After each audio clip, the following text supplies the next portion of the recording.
పేరుతో వచ్చే regional ring రోడ్డును మనం తొందరలోనే అభివృద్ధి చేసుకోవాలి. ఇవాళ ఇదే కాకుండా ఈ ప్రాంతానికి మెట్రో రైలు కూడా రావాలి.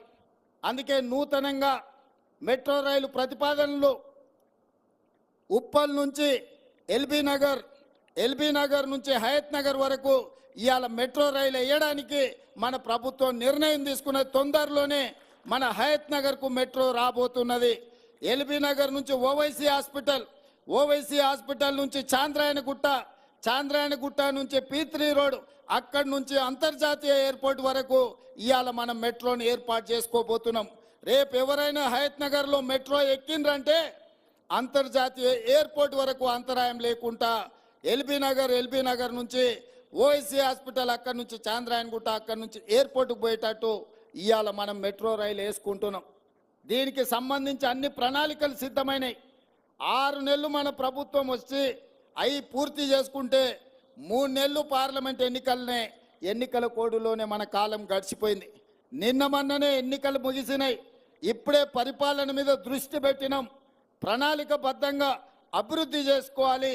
అదేవిధంగా మహేశ్వరం ప్రాంతంలో ఏదైతే 25,000 ఎకరాల భూసేకరణ జరిగిందో మొత్తం ఐటీ ఫార్మా కంపెనీలు పెడితే మన ప్రాంతం అంతా కలుషితం అవుతుందన్న ఆలోచనతోని అక్కడ వివిధ అభివృద్ధి కార్యక్రమాలు తీసుకెళ్లాలని, అక్కడ యూనివర్సిటీలు పెట్టాలని, అక్కడ ఐటీ కంపెనీలను పెట్టాలని, అక్కడ పెట్టే ఫార్మా కంపెనీలలో కూడా పొల్యూషన్ లేకుండా ఓన్లీ టాబ్లెట్స్ తయారు చేసే కొంత భాగమే ఇవ్వాలని, ఎలక్ట్రిక్ కార్లను ఉత్పత్తి చేసే పరిశ్రమలను తీసుకురావాలని, బ్యాటరీలను తయారు చేసే పరిశ్రమలను తీసుకురావాలని, అక్కడనే స్పోర్ట్స్ యూనివర్సిటీ పెట్టాలని, అక్కడనే మెడికల్ హెల్త్ హబ్ క్రియేట్ చేసి మెడికల్ టూరిజంలో ప్రపంచంలో నుంచి ఎవరికి ఏ వైద్యం కావాలన్నా మన హైదరాబాద్ ఎయిర్పోర్టు నుంచి మన రంగారెడ్డి జిల్లాలో ఒక మెడికల్ టూరిజంని అక్కడ ఎస్టాబ్లిష్ చేయాలని ప్రణాళికలన్నీ మా మిత్రుడు IT and industries minister Sridhar Babu garu ప్రణాళికలు సిద్ధం చేస్తున్నారు. తొందరలోనే హైదరాబాద్ నగరం ముఖ్యంగా సైబరాబాద్ అని ఏదైతే క్రియేట్ చేసిండ్రో అట్లాంటిది న్యూయార్క్ నగరంతో పోటీ పడే విధంగా మహేశ్వరంలో ఒక కొత్త నగరాన్ని నిర్మించాలని ఇవాళ మన ప్రభుత్వం నిర్ణయం తీసుకున్నది. ఒక అద్భుతమైన నగరాన్ని నిర్మించే బాధ్యత కాంగ్రెస్ పార్టీ తీసుకుంటుంది. ఈ పక్కనే రామోజీ ఫిలిం సిటీ ఉన్నది, మీకు అందరికీ తెలుసు. రామోజీ ఫిలిం సిటీ దేశంలో ఉండే సినిమా షూటింగ్లకు ఈరోజు ఉపయోగపడుతుంది. కానీ మా ప్రభుత్వం ఇంకొక ఫిలిం సిటీని క్రియేట్ చేయాలని ముంబైలో మహారాష్ట్రలో ఉన్న హిందీ ఫిల్మ్ ఇండస్ట్రీ మొత్తం ఇక్కడికి రావాలి. మన రాచకొండ గుట్టలు మన ప్రాంతం అద్భుతంగా, మనము ఊటీలు ఎక్కడెక్కడికో పోతున్నాం.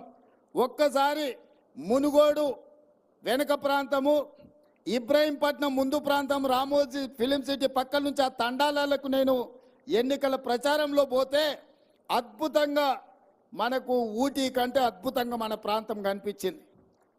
ఈ ప్రాంతంలో అద్భుతమైన సినిమా షూటింగ్లను చేపట్టడానికి అవకాశం ఉంది.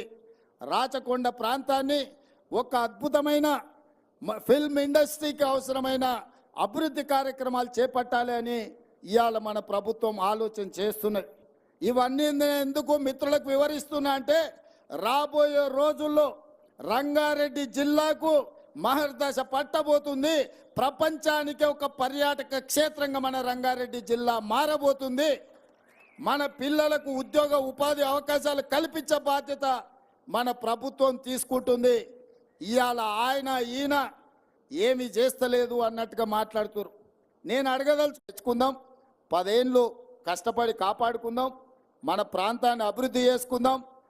మన మా పిల్లలు కూడా పరీక్షలు కొందరు వాయిదేరు, కొందరు ముందు కోరు, కొందరు వెనుక కోరు అంటారు. తప్పకుండా పరీక్షలకు సంబంధించి కూడా మా పొన్నం ప్రభాకర్ గారికి చెప్తున్నా, పిల్లలు రోడ్డు ఎక్కే బదులు మన ప్రభుత్వం వినడానికి సిద్ధంగా ఉంది. ఏందాన్ని ఉంటే పోయి మంత్రులను కలుగురు, మీ సాధక బాధకాలు ఉంటే ఇను చెప్పురి. తప్పకుండా ఇని మీ సమస్యల్ని పరిష్కరించే బాధ్యత మాది.